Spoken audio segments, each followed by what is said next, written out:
and they use them in humanitarian efforts. If you have floods and earthquakes, they can bring in a lot of supplies, first aid supplies for those people suffering a natural earthquake or a natural event.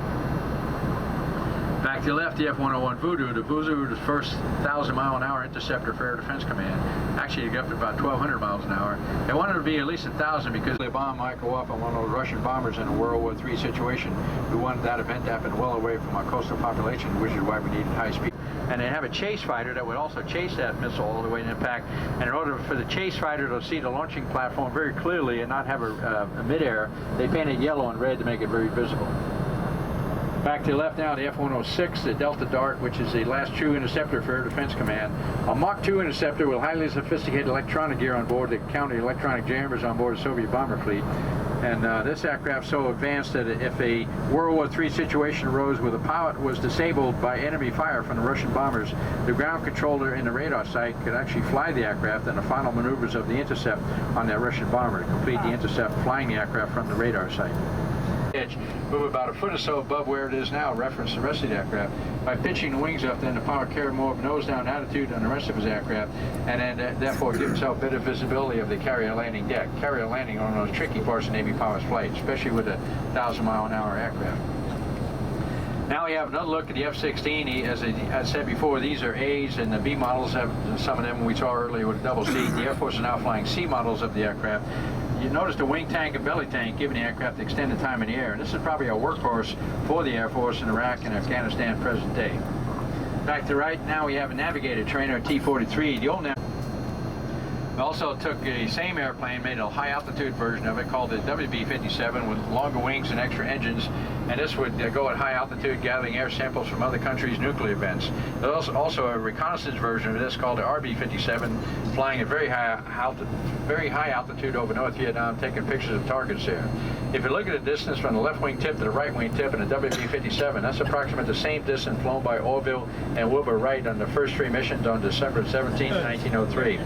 In their first three missions, many of those, such as this one, converted to command and control, were given upgraded engines and also added air refueling receptacle above the cockpit so they can receive fuel from tankers that have extended time in the air. And the ones that flew out of Offutt Air Force Base, Omaha, Nebraska, Offutt Air Force Base, OF on the tail, Offutt, they were airborne command. The wings to the side for takeoff, landing, refueling.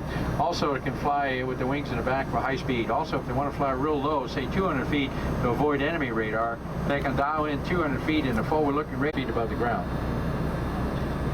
One more on the right now, we'll talk about the electronic jamming version of the gun sticking out the nose. That's a 7-barrel 30mm Gatling gun. And I have a picture of it here. We'll pass this back. You can all take a look at that. It's a 7-barrel 30mm gun that can shoot 2.5-pound shells at a high rate of speed. Navy land bases, other Navy land bases. Air Force also uses a DC-9. The Air Force version would have a red cross in the tail, and it'd be a good but kind of slow airplane. When they put a big radar dome underneath the belly of the aircraft, it did slow it down quite a bit. But before the Neptune had the radar attached, it was such a good airplane, it flew all the way from Perth, Australia, southwest Australia, all the way across the Pacific to Columbus, Ohio, and United to take a pot shot at any aircraft with an American flag on it. Would it not stand out as an unmarked aircraft? Apparently not, because many countries also fly unmarked aircraft in those parts of the world. Back to the left now, we have the F-111 from the base in England around the outside of France and Spain with their refueling going down, bombed Libya in that short war against the country of Libya, and with their refueling coming back up around the outside of France and Spain, returned to their base in England. Took the bomber version of the aircraft, converted many of those to electronic jamming version called the EF-111 Ravens. The Raven has a stinger on top of the tail and pods onto the wings, and that's where they carry their electronic equipment. They would jam enemy communication channels and jamming their radars, and these were also used in Iraq War I, jamming the Iraqi defensive electronic capabilities in service in the Air Force, but that number is going down to somewhere around 70, and the ones that are being retired are sent over here and put in that area to our right. Over on the left now, the HU-25 Falcon, which is a French-made aircraft used by our Coast Guard for overwater patrol missions, guarding a perimeter. Also, if you have a ship at sea in distress, they can fly out over that ship at sea, mark its exact location, drop a rescue package if appropriate, and also monitor the situation until other ships come to the rescue. Coming up on your right now, we have a C-130, which has the capability to carry skis onto the wheel wells. They'll operate on ice and snow. Didn't use it this winter in Tucson, but you never know. Tucson, you can always get snow. Well, maybe up on top of the mountain anyway.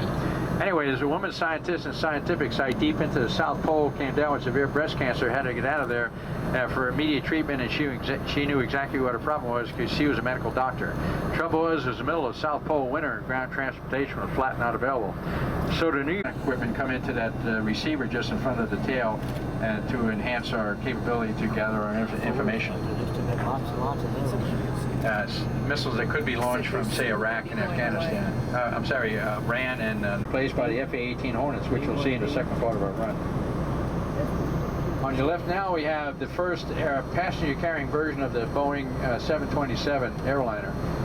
There were a few flying before this one, but this one, the first one to carry passengers for United Airlines, and because of that, this one is owned by Smithsonian. Still on your left now, we have a TC-4. The Navy would fly that cruise in the A-6 Intruder throughout their entire training program. Navy analysts said, why don't we take the radar of the A-6 Intruder, put it the nose of a Gulfstream 1, then we can put 6 or more crews on this airplane, and they could come forward one at a time, operate the radar, fly the aircraft, and therefore we can have a lot of money saved by flying one aircraft instructor, so we can look over the top of the helmet of the pilot in front, save a lot of money by putting the instructor in the same airplane, and therefore monitor the progress of the new pilot sitting right in front of him. Now we have a T-1 Sea Star, which is probably one of the oldest aircraft we have here in AMARG, used in training of Navy pilots in the 50s, somewhere in the mid-50s. This is a Navy version of a T-33 with lower speed capability with both forward and aft flaps, heavier landing gear for carrier landings, also has an elevated seat for the instructor in the back. Now we have a Fairchild T-46 on the left.